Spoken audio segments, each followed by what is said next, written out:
Isipin niyo ang isang tao na para bang galing sa isang fairy tale, malaprinsipe o malaprinsesa ang dating. Pero sa oras na sumara ang mga pinto, nagbabago sila at nagiging isang tunay na halimaw. Pamilyar ba sa inyo ang ganitong eksena? Ngayon, sisilipin natin ang totoong nangyayari sa likod ng isa sa pinakakomplikado at mapanirang uri ng personalidad. Pag-uusapan natin kung ano ang kinatatakutan ng isang taong akala mo ay walang kinatatakutan. Pangako, sa dulo ng video na ito, mag-iiba ang tingin niyo sa mga toxic na relasyon at magkakaroon kayo ng matibay na sandata para protektahan ang inyong mental health. Pero bago ang lahat, maging tapat tayo. Naranasan niyo na bang maramdamang parang dahan-dahan kayong nababaliw sa loob ng isang relasyon habang pilit namang iginigiit ng partner nyo na kayo lang ang may problema? I-comment nyo ang inyong karanasan sa ibaba. Tingnan natin kung gaano tayo karami. At heto ang spoiler. Hindi kayo ang may problema. Ang totoo, may kinalaman ito sa kanilang pinakamalaki at pilit na itinatagong takot. Para maintindihan ang pinagmulan ng takot na ito, kailangan nating silipin kung paano gumagana ang kanilang isipan. Ang salitang narcissist ay naging bukambibig na sa internet. Madalas nating itawag ito sa mga taong mahilig mag-selfie o puro sarili lang ang iniisip. Pero ang clinical narcissism ay isang mas malalim at mas madilim na kwento. Isipin nyo ang isang marangyang gusali na napakaganda ng fakad, pero wala palang laman sa loob kundi malamig at bakanting lupa. Noong bata pa sila, dumaan ang kanilang isipan sa isang matinding trauma. Hindi nila nagawang buuin ang kanilang tunay na pagkatao o ang kanilang true self. Sa halip, gumawa sila ng isang huwad na pagkatao, isang maskara. At ang maskarang ito ang kailangan nilang protektahan bawat sandali ng kanilang buhay. Lahat ng kanilang kayabangan, pagiging arugante, at ang ugaling pagmaliit sa ibang tao ay hindi bunga ng sobrang pagmamahal sa sarili. Kabaligtaran ito. Isa itong desperado at walang katapusang pagtatangka na itago ang kanilang panloob na kawalan at ang pakiramdam na sila ay depektibo. At sa mismong kawalang ito, nagmumula ang kanilang pinakamatinding bangungot. Marami ang naniniwala sa sabi-sabi na ang mga narcissist daw ay sobrang bilib o mahal ang kanilang sarili. Siguradong narinig nyo na ang linyang masyadong mataas ang tingin niya sa sarili niya o kaya naman napakamakasarili niya. Pero ang totoo, may malaking kawalan, isang tila black hole sa loob ng taong ito. Dito natin makikita ang isa sa pinakamalaki nilang takot, ang takot na maging ordinaryo lang. Isipin mo ang isang tao na araw-araw nagpapanggap na superhero, isang henyo o isang dakilang alagad ng sining na hindi lang nauunawaan ng mundo. Para sa kanila, ang maging katulad ng iba ay katumbas na rin ng paglaho ng kanilang buong pagkatao. Kapag sinabihan mo silang mahusay ka namang propesyonal o mabuti kang tao, hindi lang sila basta maiinsulto, magngangalit sila sa galit. Bakit? Dahil ang kanilang self-esteem ay walang matibay na pundasyon sa loob. Nakadepende lang ito sa suporta at tingin ng ibang tao sa labas. Ang pagpapanggap na sila ay dakila ang tanging paraan nila para makayanan ang buhay. Isipin mo ang isang mamahaling kristal na florera na nakapatong sa mismong gilid ng mesa. Mukhang magarbo at marangya, pero isang maling galaw lang, madudurog ito sa libu-libong piraso. Ganyang karupok ang kanilang kaisipan. Kapag tumigil ang mga tao sa paghanga sa kanila, pakiramdam ng isang narcissist ay literal silang nalulunod o nawawalan ng hininga. Takot na takot silang magising isang araw, tumingin sa salamin at mapagtanto na wala naman silang pinagkaiba sa karamihan. Ang takot na ito ang nagtutulak sa kanila na gumawa ng mga kwento tungkol sa kanilang mga pekeng tagumpay at pilit na maliitin ang narating ng iba.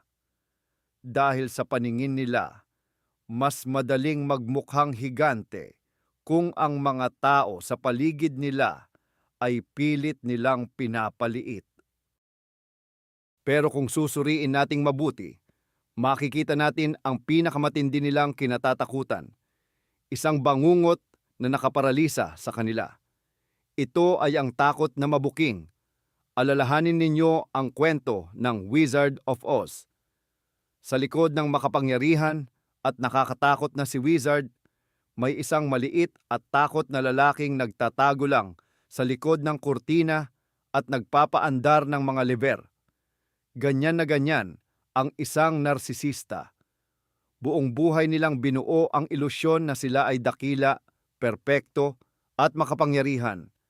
At ang pinakakinatatakutan nila sa lahat ay ang mahawi ang kurtinang iyon na may makakita sa totoong sila, mahina, puno ng pag-aalinlangan at balot ng hiya at inggit. Kaya naman, hindi nila matanggap ang kahit anong puna. Kahit ang pinakasimpleng bagay, tulad ng pagpuna na nakalimutan nilang bumili ng tinapay, ay itinuturing nilang banta na naglalantad sa kanilang pagkakamali. Bilang ganti, makakatanggap ka ng isang matinding pagsabog ng galit. Hindi sila nagagalit dahil mali ka. Nagagalit sila dahil masyado ka nang malapit sa kanilang sikreto. Para protektahan ang kanilang maskara, handa silang gumamit ng kahit anong manipulasyon, kasinungalingan at paninira. Kapag naramdaman nilang nababasa mo na sila, gagawin nila ang lahat para palabasin na ikaw ang baliw.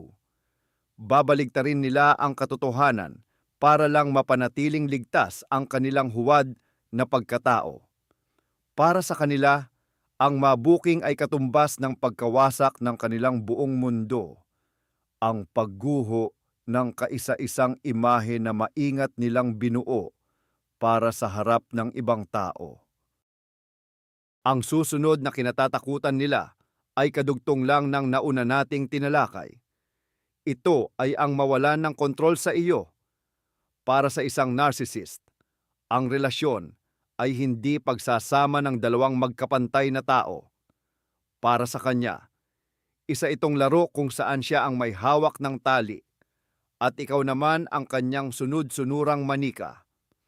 Sa oras na magpakita ka ng kalayaan o magsimulang mag-isip para sa sarili mo, natataranta sila. Isipin mo na lang, hinihila ng papitir ang tali, pero biglang nagpasya ang manika na lumakad sa ibang direksyon. Para sa kanila, hindi ito katanggap-tanggap. Kapag bigla kang nakipagkita sa mga kaibigan nang hindi nagpapaalam o kaya naman ay nakahanap ng bagong trabaho o simpleng nanindigan lang sa sarili mong opinyon, pakiramdam nila ay nawawalan sila ng tuntungan. Ang pagkawala ng kontrol sa kanilang biktima ay patunay na ang hawak nilang kapangyarihan ay isa lamang ilusyon. Para mabawi ang kontrol na ito, gagamit sila ng mga maruruming taktika. Bigla silang magpapakita ng labis na pagmamahal, gagawa ng eksena kahit walang dahilan, papairalin ang panunumbat o mananakot na iiwan ka. Pero heto ang dapat mong tandaan. Ang kanilang agresyon ay hindi tanda ng lakas. Sa totoo lang, ito ay refleksyon ng kanilang matinding kahinaan at takot. Takot silang matuklasan mo ang sarili mong lakas at kalayaan. Dahil kapag nangyari iyon, malalaman mong hindi mo naman talaga sila kailangan. At sa sandaling iyon, tuluyan ng guguho ang kanilang huwad na mundo. Pag-usapan natin ang tungkol sa reputasyon. Para sa isang taong may narcissistic personality disorder, ang tingin ng publiko sa kanila ay sagrado. Sobrang tindi ng takot nilang mapahiya o mawalan ng status sa mata ng ibang tao, sa loob ng bahay at sa likod ng mga saradong pinto.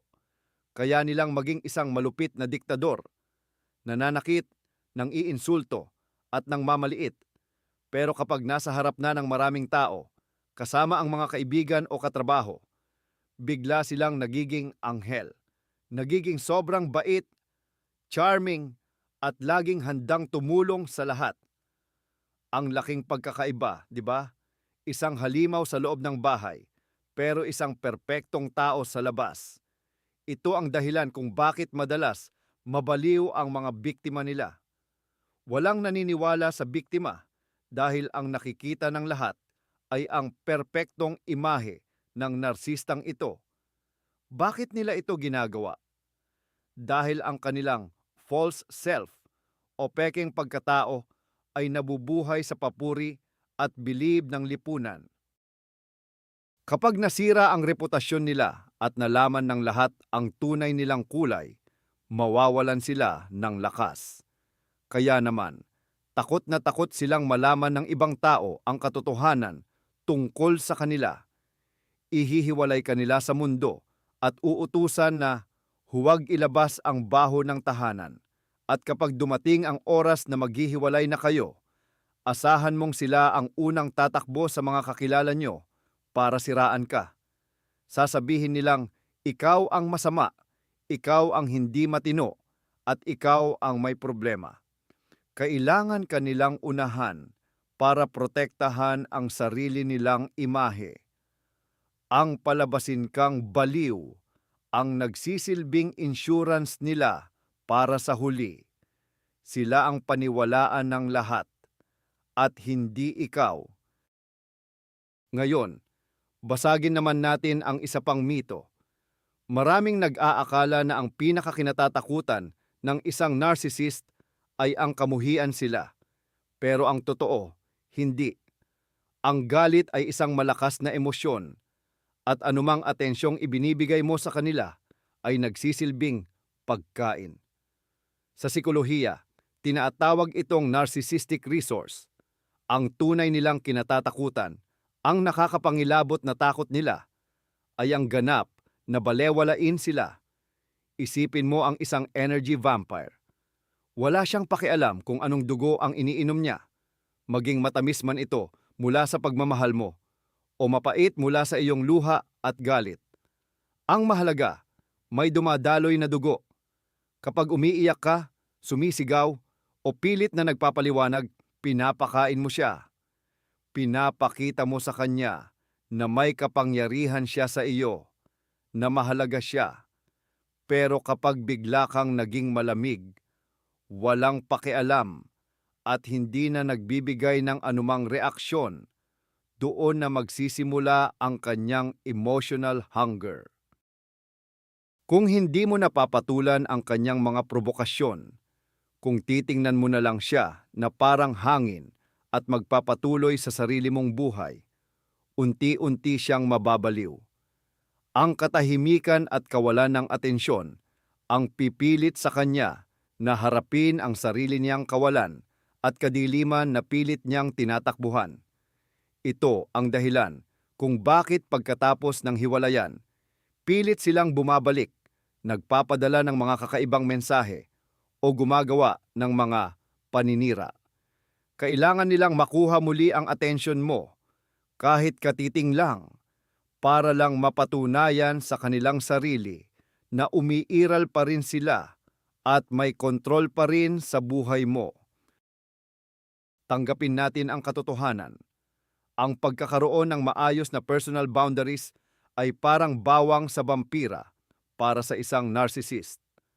Takot na takot sila sa mga taong marunong magsabi ng matigas na hindi. Sa baluktot nilang mundo, ang mga hangganan ay ginawa lang para labagin.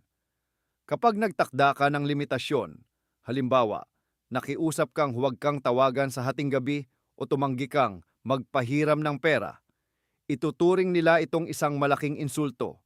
Bakit? Dahil ang boundaries ay patunay na ikaw ay isang individual na may sariling karapatan at hindi lang basta extension ng kanilang pagkatao. Ang taong may paninindigan ay mahirap pasunurin at imposibleng manipulahin. Kaya naman, sa simula pa lang ng relasyon, susubukan na ng narcissist kung hanggang saan ka pwedeng itulak. Uumpisahan nila ito sa maliliit na bagay. Darating ng huli ng isang oras o kaya'y magbibitiw ng mga biro na nakakainsulto na pala. Kapag nanahimik ka lang at hinayaan mo, iisipin nilang pwede pa silang lumampas sa guhit. Pero kapag bumangga sila sa matibay na pader ng iyong respeto sa sarili, doon na sila mawawala sa diskarte. Magagalit sila, mangmamanipula, at tatawagin kang makasarili. Nakakatawa, di ba? Ang narcissist pa mismo ang magsasabi niyan sa taong dinedepensahan lang naman ang sarili. Takot sila sa iyong boundaries dahil doon naglalaho ang ilusyon na kontrolado nila ang lahat. Ang taong may mataas na pagpapahalaga sa sarili ay hinding-hindi magiging sunod-sunuran sa kanila habang buhay. Napaisip ka na ba kung bakit tila laging mababaw lang ang relasyon mo sa mga taong katulad nila? Kahit 10 taon na kayong nagsasama, may pakiramdam ka pa rin na parang hindi mo talaga siya kilala. Ang totoo, takot na takot ang mga narcissist sa tunay na emosyonal na koneksyon. Para sa isang normal at balanseng tao, ang pagiging malapit sa isa't isa ay isang kaligayahan. Ito ang pagkakataon na magpakatotoo. Ipakita ang iyong mga kahinaan at maramdamang tanggap ka sa kabila ng lahat.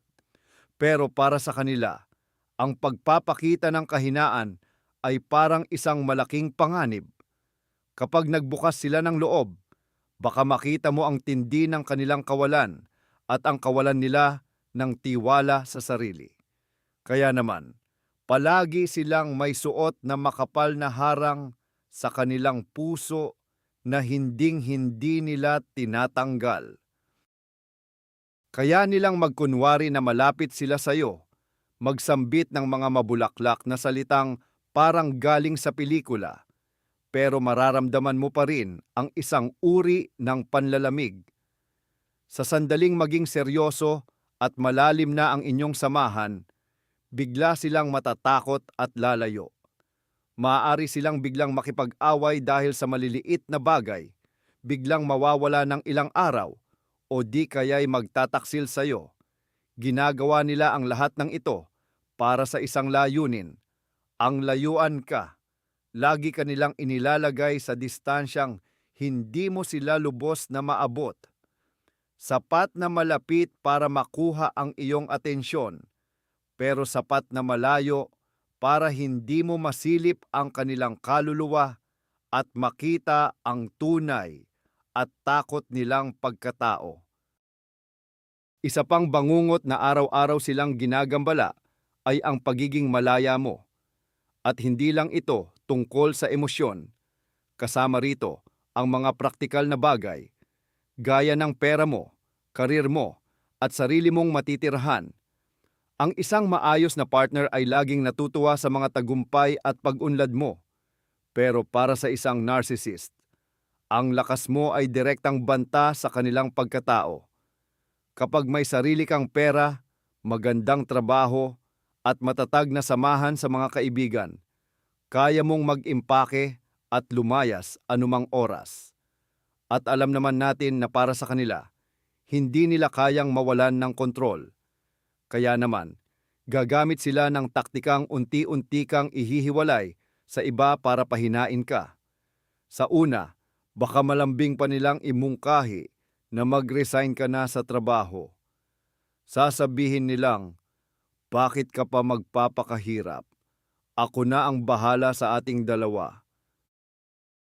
Kinita natang pumuli sampalo pandan na pagkatapos, sisimulan na nilang siraan ang mga kaibigan at pamilya mo hanggang sa mapaniwala kanilang wala silang ibang hangad kundi ang masama para sa iyo. Sa huli, magigising ka na lang na nasa loob ng isang gintong hawla, putol ang ugnayan sa mundo, at lubos na nakadepende sa kanilang mood. Takot sila sa iyong kalayaan dahil alam nila ang totoo. Alam nilang kasuklam-suklam ang kanilang asal. At alam din nila na sa sandaling mapagtanto mong kaya mong mabuhay nang wala sila, hindi ka na magtatagal ng kahit isang segundo sa psikolohikal na impyernong ito. Ang pagiging depende mo sa kanila ang tanging garantiya na mananatili ka kahit pa anong pangmamaliit ang gawin nila sa iyo. Paano naman pagdating sa responsibilidad? Para sa isang narsisista, ang pag-amin sa sariling pagkakamali ay parang isang kwentong science fiction. Imposible at hindi kapani-paniwala. Ang takot nilang panagutan ang sarili nilang mga gawa ay masasabi nating malala na, o sa madaling salita, pathological na.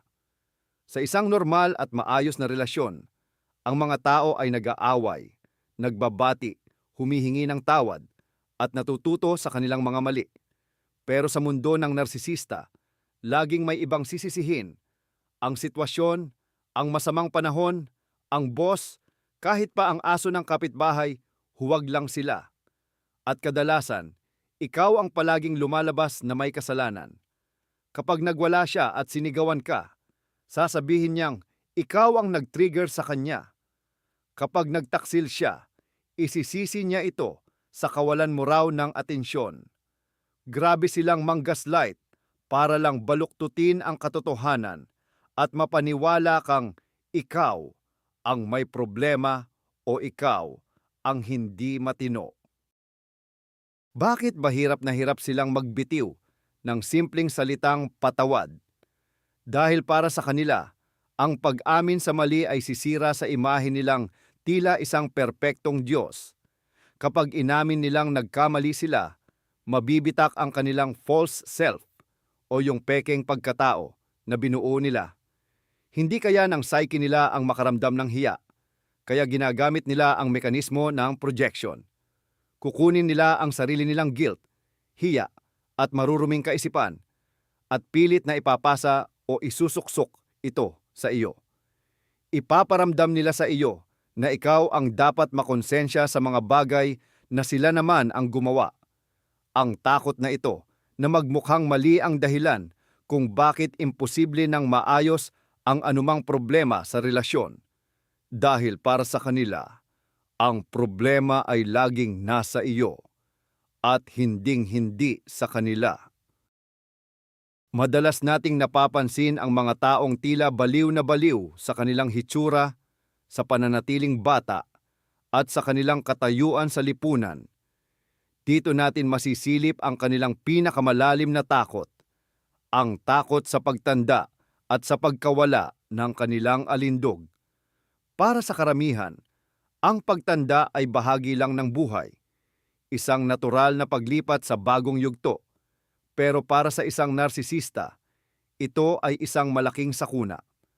Ang kanilang ganda, kabataan, at mataas na posisyon ang nagsisilbi nilang puhunan para makuha ang atensyon at paghanga ng mundo.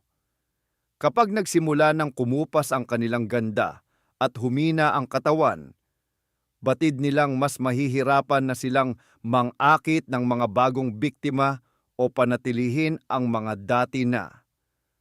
Para silang isang kupas na bituin na hindi na kayang punuin ang isang malaking entablado. Ang midlife crisis ng mga taong ito ay lubhang mapanira. Maaari silang magparetoke ng paulit-ulit, bumili ng mga mamahaling gamit na hindi na akma, o pumasok sa mga relasyon sa mga taong kasing edad na ng kanilang mga anak. Lahat ng ito ay mga desperadong hakbang para patunayan sa mundo at sa kanilang sarili na nandyan pa rin sila. Takot na takot silang maging invisible sa mata ng iba at mawala ang kanilang pagiging alpha. Dahil kapag nawala na ang kanilang panlabas na anyo, Ang matitira na lang ay ang kawalan sa loob nila. Isang katotohanang hinding-hindi nila kayang harapin. Ang susunod na punto ay tinatawag nating mirror effect o epekto ng salamin. Takot na takot ang mga narcissist na makita ang tunay nilang refleksyon sa mata ng ibang tao. Hindi ito yung salamin na nakikita sa banyo, kundi isang psikolohikal na refleksyon. Ipinapasa nila sa iyo ang lahat ng sarili nilang kapintasan para hindi nila ito mapansin sa kanilang sarili. Kung sakim sila, aakusahan kanilang mukhang pera. Kung sinungaling sila, pakikialaman nila ang cellphone mo at pagbibintangan ka ng pagsisinungaling. Pero, ano ang mangyayari kapag kinuha mo ang isang talinghagang salamin at itinapat ito sa kanila? Kapag mahinahon mong ipinakita ang katotohanan tungkol sa kanilang tunay na ugali, asahan mong sasabog sila. Hindi nila kayang sikmurain ang hitsura ng tunay nilang pagkatao. Ito ang nagiging sanhi ng tinatawag na narcissistic injury. Sa halip na magmuni-muni, magngingit-ngit sila sa galit at uulanan ka ng mga insulto. Gagawin nila ang lahat para mabasag ang salamin, pati na ang taong humahawak nito. Ito ang dahilan kung bakit napakahirap magkaroon ng maayos na usapan sa kanila.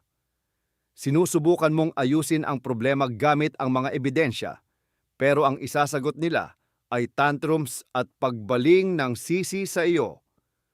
Mas takot sila sa katotohanan tungkol sa kanilang sarili kaysa sa anumang bagay sa mundo, at lalabanan nila ito sa pinaka-toxic na paraan. Ang matinding inggit ay laging kakabit ng narcissistic disorder. Takot sila sa mga taong mas mahusay, mas matalino, o mas matagumpay kaysa sa kanila. Sa normal na mundo, ang tagumpay ng iba ay nagsisilbing inspirasyon, pero sa mundo nila, ang tagumpay mo ay isang malaking insulto. Kapag may nakakamit ang mga tao sa paligid nila, pakiramdam nila ay nalamangan sila at bumababa ang kanilang sariling halaga. Para sa kanila, ang buhay ay isang walang katapusang paligsahan na iisa lang dapat ang panalo. Pansinin mo kung paano sila kumilos kapag may magandang nangyari sa buhay mo. Na-promote ka ba sa trabaho? Nakabili ng bagong sasakyan? O baka naman maganda lang ang suot mong damit? Sa halip na matuwa para sa iyo, asahan mong sisirain nila ang mood mo. Maghahanap sila ng mapipintasan para maliitin ang narating mo, o kaya na may gagawa ng gulo nang wala sa oras sa mismong espesyal na araw mo. Ganyan na ganyan ang galawan nila. Sinisira nila ang saya mo dahil hindi nila kayang makitang maligaya ka. Nakakasilaw para sa kanila ang ningning mo dahil ipinapaalala nito ang sarili nilang mga insecurity. Takot na takot silang matabunan o mapunta sa anino ng iba. Kaya ang pangunahing diskarte nila ay patayin ang liwanag mo dahil sa gitna ng iyong kadiliman, kahit ang malamlam nilang ilaw ay magmumukhang kasing ningning ng araw. Walang gustong iniiwan, pero para sa isang narcissist, ang maiwan ay parang pagguho ng buong mundo nila. Dahil sa matinding takot na maunahan mong umalis, gagawa sila ng paraan para makontrol ang sitwasyon. Kapag naramdaman nilang namumulat ka na sa katotohanan, o kaya'y nanlalamig ka na at balak mo nang kumawala, asahan mong ilalabas nila ang pinakamalupit nilang anyo. Sa psikolohiya, tinatawag itong discard stage o ang yugto ng pagtatapon. Kailangan nilang unahan kang makipaghiwalay para protektahan ang marupok nilang ego. Kasi kapag ikaw ang unang lumayo, ibig sabihin, ikaw ang may kapangyarihan sa kanila. Ikaw ang tumanggi sa kanila. At hinding-hindi nila iyon matatanggap. Kaya naman, gagawa sila ng paraan para lumabas na sila ang nakipaghiwalay sa paraang pinakamakasasakit sa iyo. Maaari silang biglang maglaho ng walang paliwanag, lantaran kang lokohin o kaya'y palayasin ka sa gitna ng gabi. Ang layunin nila, iwan kang wasak, lumuluha, at nagmamakaawang bumalik sila. Ang sakit na nararamdaman mo ang nagsisilbing tropeyo nila at patunay na mahalaga sila. Takot na takot silang makitang umalis ka ng may dignidad at taas noo. Kaya bago mo pa sila matamaan ng iyong kawalan ng pakialam, uunahan ka na nilang saktan para lang mapanatili ang ilusyon nilang sila ang laging makapangyarihan. Kamusta naman pagdating sa malasakit o empathy? Ang sagot, wala talaga. Takot ang mga narcissist sa tunay na empathy at malalim na pag-unawa dahil para sa kanila, para itong isang lengguwahe na hindi nila kailanman maiintindihan. Isipin mo na lang na napadpad ka sa isang planeta kung saan lahat ay nag-uusap sa pamamagitan ng isip o telepathy. Pero ikaw, wala kang ganoong kakayahan. Siguradong pakiramdam mo ay kulang ka at matatakot ka. Ganyan na ganyan ang nararamdaman nila sa mundo ng mga normal at malulusog na emosyon. Kapag tapat kang nagbabahagi ng sakit na nararamdaman mo, iyak man yan dahil sa pagkawala ng mahal sa buhay o pagod lang sa trabaho, hindi nila alam ang gagawin. Naiirita sila kapag nakikita ang kahinaan mo. Maaaring pabalang silang sumagot, ibahin ang usapan, o magalit pa sa iyo dahil sinisira mo raw ang mood nila sa pag-iyak mo. Takot din silang makaramdam ka ng awa sa kanila dahil ang tunay na pagmamalasakit ay sumisira sa perfect image na pilit nilang ipinapakita.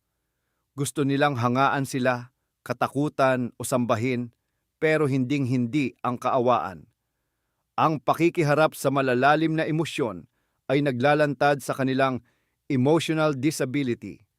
At para hindi nila maramdamang may mali sa kanila, minamaliit nila ang mismong konsepto ng kabutihan at pagdamay.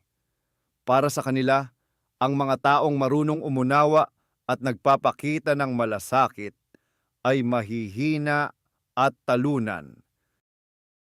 Kung sinubukan mo na silang ayain sa isang family therapist, alam mo na sigurong parang impyerno ang pagdadaanan mo. Takot na takot ang mga narcissist sa mga mental health professional. Para sa kanila, ang pagpunta sa therapy ay parang paglalakad patungo sa sarili nilang bitayan. Bakit? Dahil ang isang psychologist ay sanay makakita ng mga manipulasyon, kasinungalingan, at mga hidden motive. Alam ng isang narcissist na ang mga luma nilang style, gaya ng gaslighting at paninisi, ay hindi uubra sa isang eksperto. Takot silang mabuking at mapilitang harapin ang katotohanan tungkol sa kanilang sarili. Kaya naman, gagawin nila ang lahat para tumanggi. Sasabihin nila na para lang sa mga baliw ang therapy at igigiit na sila naman ay ayos lang. Kung sakali mang pumayag sila, madalas ay may balak lang silang i-charm o bulahin ang therapist para pumanig sa kanila. Gusto nilang palabasin na ikaw ang tanging may kasalanan sa lahat. Pero kapag nahuli ng eksperto ang laro nila, asahan mong hihinto sila agad sa unang session pa lang. Sasabihin nila na walang kwenta o hindi professional ang psychologist na yun. Ang takot na mabunyag ang tunay nilang kulay sa harap ng isang taong may alam ang dahilan kung bakit hinding-hindi sila magpapa-analyze.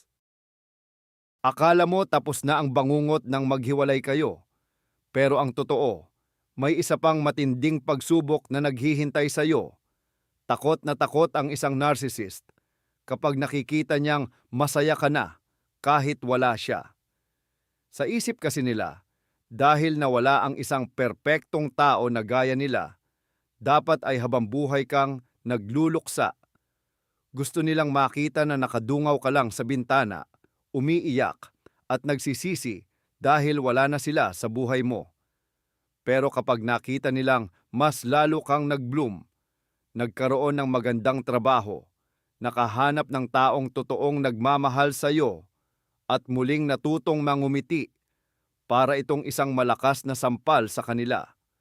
Ang kaligayahan mo ang patunay na hindi sila ang sentro ng mundo mo, at higit sa lahat, na kaya mo silang palitan. Para malabanan ang takot na ito, magsisimula sila ng isang maduming kampanya para sirain ang pagkatao mo. I-stalk nila ang social media mo, magsusulat ng masasakit na komento gamit ang mga fake accounts, at magkakalat ng kung ano-anong tsismis sa mga kakilala ninyo. Kailangan nilang mapatunayan sa sarili nila na miserable ang buhay mo. At kung wala silang makitang ebidensya, gagawa sila ng sariling kwento. Minsan, bigla silang susulpot at magmemensahe ng, "Hi, kumusta?" Hindi dahil namimiss ka nila, kundi para lang kutyain ang sugat na naghihilom na at tingnan kung may epekto pa rin sila sa iyo. Takot silang makitang tuluyan ka ng magaling at payapa. Dahil ang paghilom mo ang hudyat ng kanilang tuluyan at huling pagkatalo. Tingnan natin ng mas malalim. Ano nga ba ang kinatatakutan ng isang narcissist kapag mag-isa na lang siya sa gitna ng katahimikan? Takot siya sa sarili niyang kawalan. Ang isang normal na tao ay kayang i-enjoy ang pag-iisa, ang magbasa ng libro, magmuni-muni, o magpahinga lang ng payapa. Pero para sa isang narcissist, ang katahimikan ay nakabibingi. Kapag wala nang nanonood, kapag wala nang kailangang pagpanggap, doon na nalalaglag ang kanyang maskara.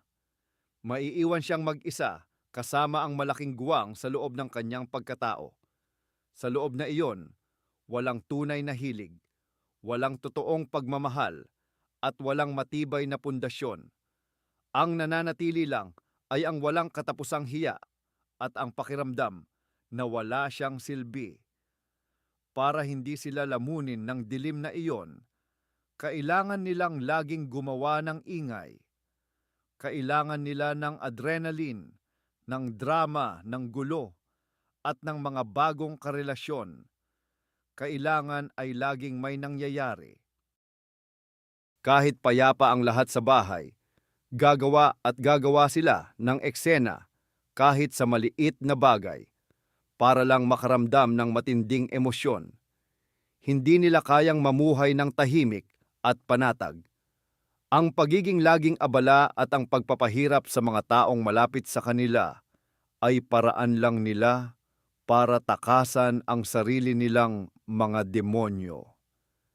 Takot silang huminto at tumingin sa loob ng kanilang sarili dahil alam nilang wala silang makikitang kahit anong mahalaga doon. Isa pang nakapagtataka pero sobrang tinding takot nila ay ang takot sa unconditional love. Mahirap man intindihin, pero hindi sila naniniwalang may magmamahal sa kanila ng tapat dahil lang sa kung sino sila.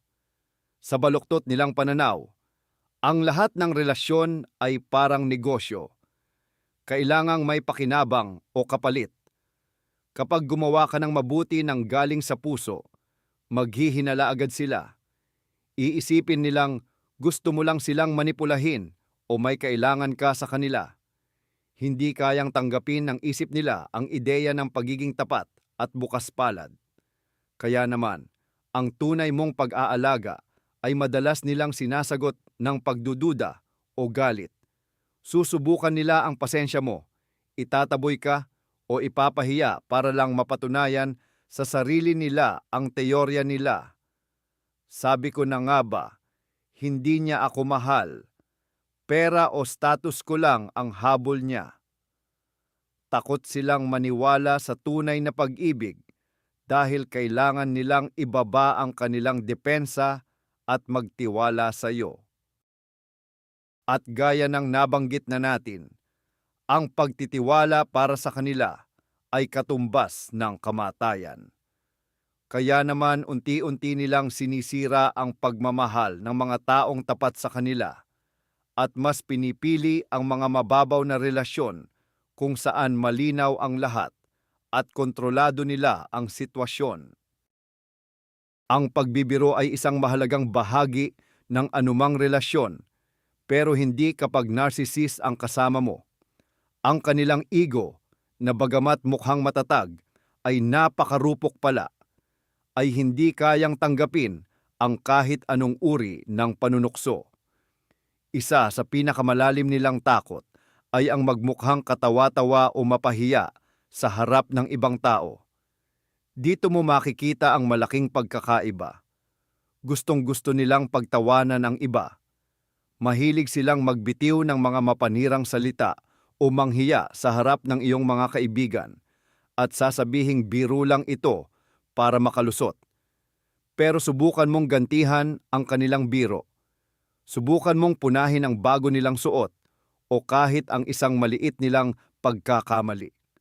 Ang magiging reaksyon nila ay mabilis at nakakatakot. Makikita mo ang isang malamig at matinding galit. Para sa kanila, ang biro na patungkol sa kanila ay hindi isang simpleng katuwaan. Ito ay itinuturing nilang direktang pag-atake sa kanilang pagkatao. Sa kanilang paningin, ang isang hari ay hindi kailanman dapat magmukhang katawa-tawa. Ang anumang bagay na makakasira sa kanilang perpektong imahe ay isang malaking banta sa kanilang pagiging Diyos. Dahil dito, ang buhay kasama ang isang narcissist ay parang paglalakad sa gitna ng mga bomba. Kailangan mong laging mag-ingat sa bawat salitang sasabihin mo dahil wala silang kapasidad na pagtawanan ang sarili nilang mga pagkukulang. Takot sila sa tunay na tawa dahil ang tawa ang sumisira sa ilusyong pilit nilang binubuo, ang ilusyong nagpapatakbo sa buo nilang buhay. At sa huli, narito ang pinakamatinding takot na dapat malaman ng bawat biktima ng pang-aabuso, ang iyong lubos at tapat na kawalan ng pakialam. Hindi ito yung nagkukunwaring pananahimik para lang magparusa o may nakatagong galit. Ito ay ang pagiging seryoso at kalmado sa lahat ng pagkakataon. Sa psikolohiya, may tinatawag na gray rock method. Ang layunin nito ay maging kasing boring, kasing predictable, at kasing walang emosyon ng isang kulay abong bato sa paningin ng isang narcissist. Kapag sinusubukan kanilang saktan, insultuhin, o piliting makipag-away, sumagot ka lang ng maikli. Sige, ayos lang. Tama ka. At habang ginagawa mo ito, dapat ay wala ka na talagang nararamdaman sa loob mo. Tingnan mo sila, hindi bilang isang malupit na demonyo na sumira sa buhay mo, kundi bilang isang batang sumpungin at nagmamaktol. Kapag nakaharap ng isang narcissist ang tunay na kawalan ng pakialam, doon sila naguguluhan. Mapagtatanto nilang wala na silang kontrol sa iyo. Wala na silang makuhang atensyon o emosyon na magsisilbing pagkain nila. Matatag na ang iyong mga hangganan at ang kanilang mga salita ay hindi na nakakasugat. Ang iyong kawalan ng kibo ang mabilis na nagpapaguho sa kanilang mapagpanggap na pagkatao. Mas takot sila rito kaysa sa apoy dahil kung wala ang iyong reaksyon, sila ay balewala. At ang kaalamang ito ang magbibigay sa iyo ng pinakamalaking lakas para sa iyong ganap na paglaya. Sa madaling salita, ito ang dapat nating tandaan. Sa likod ng kanilang kayabangan, kalupitan at mapagkunwaring pagkatao, laging may nagtatagong isang maliit at takot na tao. Ang pinakamalaking kinatatakutan ng isang narcissist ay ang mabunyag ang kanilang panloob na kawalan at ang mawalan ng kontrol sa mga taong kinukuhanan nila ng lakas. Takot sila sa iyong kalayaan, sa iyong mga personal boundaries, sa katotohanan tungkol sa kanila, at higit sa lahat, sa iyong wagas na kawalan ng pakialam. Ang pag-unawa sa mga takot na ito ang magsisilbi mong susi para tuluyang makalaya. Kapag naintindihan mo na ang kanilang kalupitan ay hindi nanggagaling sa tunay na lakas, kundi sa matinding takot, hindi ka na magiging biktima. Hindi mo na daramdamin ang kanilang mga salita dahil makikita mo na ang kanilang kapangyarihan ay isa lamang ilusyon. Sana ay nakatulong ang videong ito para maliwanagan ka at mabigyan ka ng mga paraan upang protektahan ang iyong mental health. Maraming salamat sa panunood hanggang dulo.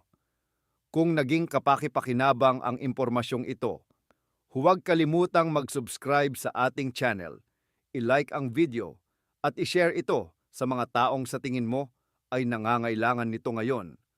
At bago tayo magtapos, mag-comment naman kayo sa ibaba. Alin sa mga takot na ito ang madalas ninyong napapansin sa ugali ng inyong toxic na partner?